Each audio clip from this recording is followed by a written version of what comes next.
everybody. My name is Kimberly Huneycutt, and I am board certified as a nutritional therapy practitioner, wellness coach, and also as a licensed massage therapist. And I'd like to share with you my latest farmers market find, which are beets.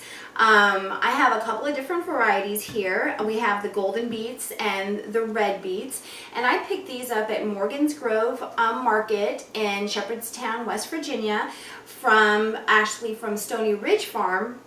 And she's there on Saturdays from, I believe it's from 9 to noon.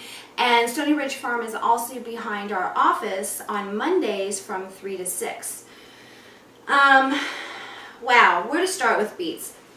Well, beets have been around since the 16th century, and back then they pretty much just used beets for their nutrient-dense greens. But nowadays, beets are pretty much a 2-for-1 vegetable, so you can eat the root, which is the beet, and then you can also eat the greens.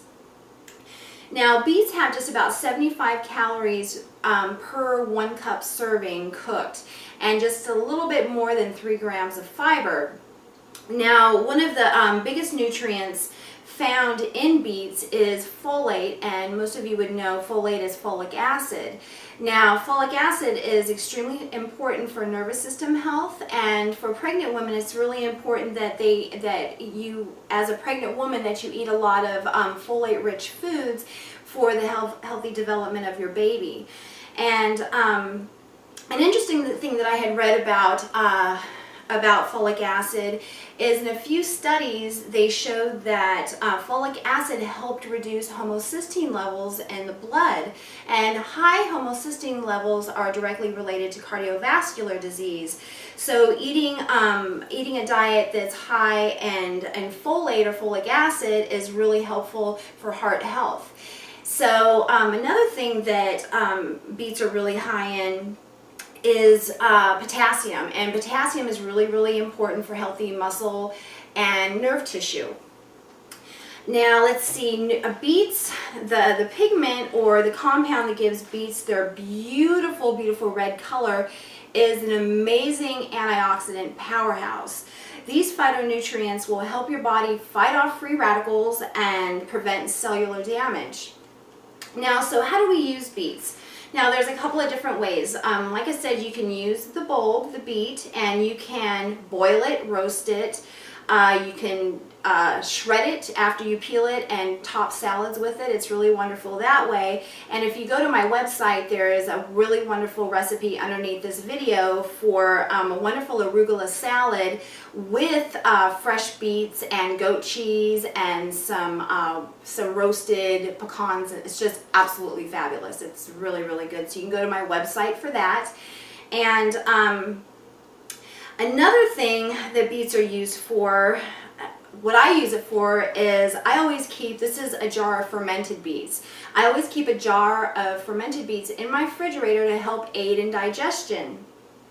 Now, a really great book that I think every household should have is Nourishing Traditions by Sally Fallon. Now, in this book, you'll find a recipe for fermented beets and also a wonderful blood tonic beverage called beet kvass.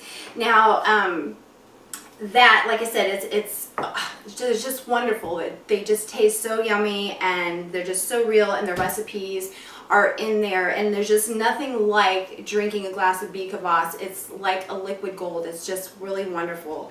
And then, like I said, the fermented beets can also aid in digestion. Fermented foods are long forgotten, and now they're starting to come back. So pick yourself up a copy of Nourishing Traditions so you can make some wonderful fermented beets and beet kvass. Now let's talk for a moment about beet greens. Beet greens can be used the same way that you would use spinach or Swiss chard. Now, what that means is you can add it to soup, stir fries, you can add it to a pan with some olive oil and garlic and a little bit of salt and saute it very lightly. Now, beet greens are another really huge antioxidant powerhouse. They're full of vitamin A and lutein for vision health, and also vitamin C to help boost your immune system. Now, there's the best way to store beets when you purchase them, if you get them like this, is to keep them covered in plastic and not washed. Now, if you purchase them and they already are washed, when you get them home, you'll want to take the beet greens and store them in plastic unwashed. You want to wash them just prior to use so they stay fresher longer, even though they have been washed from the farm, but it's just better when you bring them home from the store not to wash them until you're ready to use them. And then as far as the beets, you can go ahead and keep them unpeeled and put them in some plastic and store them in your refrigerator. Now that's just about it for beets. If you have any questions or any comments, feel free to visit my website at harpersferrymassageandwellness.com. And thank you so much for watching, and until the next farmer's market find, take care.